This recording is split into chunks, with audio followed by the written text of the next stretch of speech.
La amenaza al trasvase es ahora mismo el epicentro de la actualidad regional. De esto y de las consecuencias que puede suponer para la agricultura en nuestra comunidad hablamos esta noche con el presidente del Sindicato Central de Regantes, Lucas Jiménez. Buenas noches.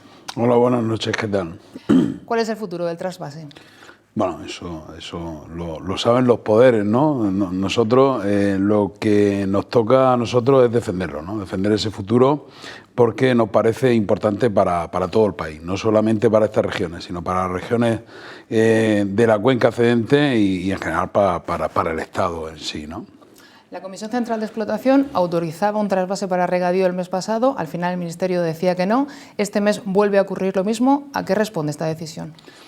No vamos a qué responde, pero la motivación es la misma. Estimamos que aunque las justificaciones sean diferentes para noviembre y para diciembre, en parte la justificación real es la misma. ¿A qué se debe? Pues no lo sé. ¿Qué intuimos? Pues intuimos un ataque, desde luego, a la infraestructura, más allá de lo que pueda argumentarse y, por cierto, entendemos que no se argumenta con veracidad. ¿Por qué no se argumenta con veracidad? ¿Qué es lo que han visto?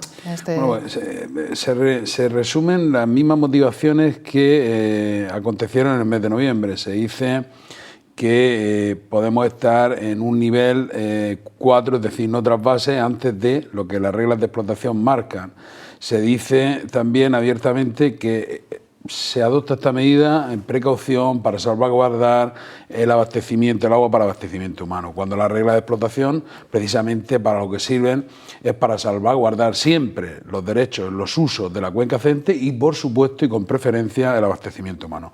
Y en esta ocasión, en diciembre, se introduce una nueva justificación, y es que los regadíos, desde las poblaciones de Pulpí, Huercalovera, Vera, Mojácar, hasta Elche, tienen la culpa de lo que está aconteciendo en el Mar Menor. Y eso, salvo que exista algún informe clarísimo, científico, que demuestre esto que está afirmando el Ministerio, pues se llama, a nuestro entender, se puede denominar incluso prevaricación, ¿no? Ustedes están asesorados por expertos. ¿Qué es lo que les están diciendo de esta decisión? ¿En qué se han argumentado? Bueno, vamos a ver, en cuanto a las primeras motivaciones, ya teníamos claro en el mes de noviembre que no eran motivaciones reales para justificar el trasvase cero, y ya se está recurriendo el trasvase de noviembre y se va a recurrir administrativamente el trasvase de diciembre, ¿no? Pero respecto de la última justificación que ha encontrado el Ministerio en el Mar Menor, atipan nuestro jurista algo más, aparte de la posibilidad de un recurso contencioso administrativo. De todas formas, no voy a avanzar nada porque todavía no tenemos nada, lo estamos estudiando, lo vamos a revisar con lupa y si intuimos algún tipo de responsabilidad penal, pues iremos a por ello. ¿Y qué creen que hay detrás de esta decisión? No lo sé, vuelvo a decir, yo vengo oyendo hablar de hace 2 años, viniendo, el mensaje viene de distintas administraciones, estoy oyendo hablar desde hace más de 2 años de cambio de modelo productivo, etcétera, etcétera, etcétera. Y estoy viendo, desde luego, ataques periódicos a la infraestructura del trasvase, ¿no? Yo intuyo que detrás de todo esto está el pujante regionalismo de comunidades autónomas vecinas que hacen una presión denodada en las estructuras del Estado para que se adopten este tipo de decisiones que no corresponden a ninguna realidad, o al menos no se plasman o no se motivan con arreglo a la realidad. Pero el cambio de modelo productivo, ¿hacia dónde derivaría? ¿Hacia la desalación solamente? No, es decir, no. El cambio de modelo productivo, estamos hablando, está ahora muy en boga hablar de agricultura intensiva, pero bueno, claro, es decir, el cambio de modelo productivo, ¿qué significa? Eso es lo que no nos terminan de aclarar nunca desde Madrid, las distintas administraciones que han acontecido estos últimos años. Pero lo que sí tengo claro es que con los precios a los que están facilitándonos el agua, derivado mayormente precisamente de la inclusión en el mix de recursos que utilizamos aquí en el Levante, de la desalación, que incrementa exponencialmente el precio del agua, evidentemente caminar hacia otro modelo productivo resulta muy difícil, por no decir imposible. ¿Anuncian ustedes movilizaciones? ¿A partir de cuándo y de qué manera? Pues el lunes tenemos la primera reunión ya del equipo de trabajo del Círculo por el Agua, Nos parece importante que sea en este entorno, el Círculo por el Agua, donde están todos los agentes sociales de 3 provincias. Hay universidades dentro están sindicatos, asociaciones agrarias, empresariales, de cooperativismo.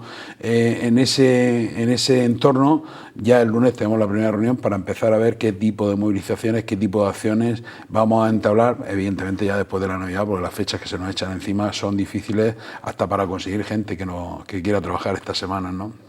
Tanto en Murcia como en Madrid serán esas movilizaciones. En Murcia, Madrid, Valencia, está todo por definir, pero las habrá. Anoche hablaba con el secretario de Estado de Medio Ambiente, con Hugo Morán, parece que una conversación por WhatsApp. ¿Qué le transmitía al secretario?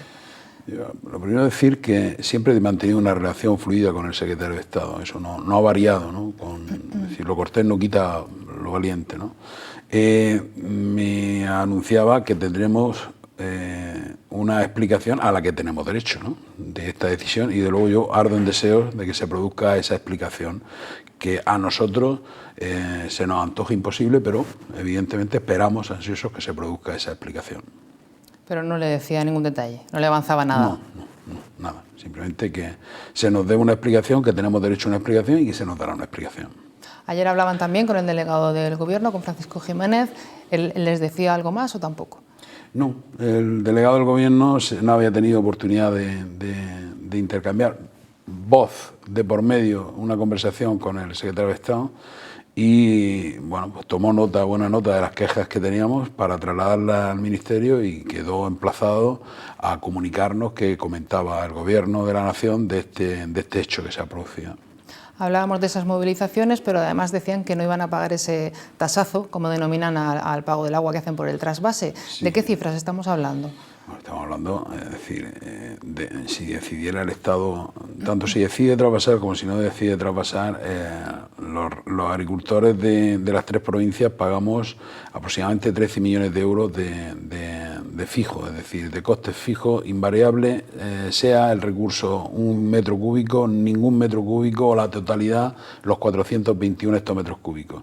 Eso a nosotros, cuando se argumenta tan mal y tan nefastamente una decisión que, volvemos a decir, nos parece una decisión más política que técnica, puesto que los técnicos dijeron que era posible en los 2 meses un trasvase, encima tener que pagar por algo que políticamente se decide que no llegue, nos parece un dislate sin parangón, ¿no?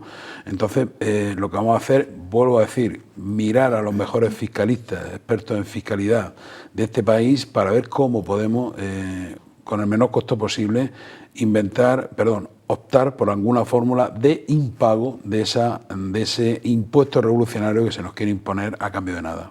Pero estos 2 meses que no ha habido envío de agua para regadío, ¿también tendrían que pagarlo?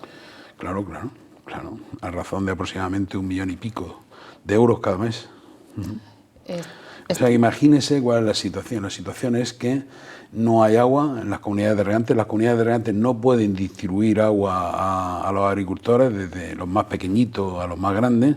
No pueden generar dividendos, pero sí están obligados los agricultores a entregar en las arcas de la comunidad de regantes ese mínimo exigido, para que a su vez la comunidad de regantes entregue ese dinero al Estado, para que el Estado a su vez lo distribuya entre 3 comunidades autónomas: Extremadura, Madrid y Olalá, Castilla-La Mancha.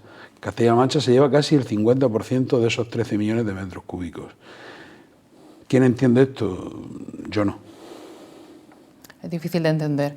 ¿Qué pasará en enero si tampoco vuelve a haber un envío de agua para regadío? No adelantemos acontecimientos, ¿no? Pero desde luego la forma en que el Ministerio ha justificado esto, sin duda, esto lo afirmo sin duda, lleva al colapso de la agricultura en el Mediterráneo. La forma en que esto lo ha argumentado, salvo que, y aquí tengo bastante miedo, nos estén anunciando otra cosa, que lo decía usted al inicio de la noche, salvo que nos estén anunciando un cambio en las reglas de explotación. Eso me da bastante miedo, porque cada vez que aquí se ha cambiado algo en lo que se refiere al trasvase, ha sido ineludiblemente para estropearlo o desmejorarlo. Un trasvase que cumple 40 años, que está de aniversario, un aniversario un poco triste con este tipo de noticias, pero es importante recordar todo lo bueno que deja en la región y en las comunidades vecinas. Bueno, la verdad es que ha sido Ha sido un año muy prolijo en actos, en foros, en ponencias, en mesas redondas. Ha sido también un aniversario en el que hemos salido a la calle a celebrarlo con la ciudadanía, porque siempre hemos estado muy agradecidos a la ciudadanía de estas provincias por el apoyo que hemos recibido siempre a nuestro objetivo, a nuestra causa, ¿no? Y hemos estado en la calle celebrándolo con conciertos abiertos al público, con barras solidarias destinadas a organizaciones no lucrativas. Yo creo que ha sido un año realmente importante, ha sido un año en el que el sindicato ha sido muy galardonado por esa gestión que ha hecho del regadío en el Levante. Por lo tanto, es un año del que estamos muy satisfechos, pero que ha tenido es como cuando uno está comiendo turrón y al final te toca la partícula de esa almendra amarga, ¿no? Ha tenido un final un poco amargo con esta decisión que no alcanzamos a entender, de la que esperamos una pronta explicación razonable por parte del Ministerio. Pues esperemos que llegue pronto esa explicación. Lucas Jiménez, presidente del Sindicato Central de Regantes, muchas gracias por estar esta noche con nosotros en Popular Televisión. Gracias a vosotros.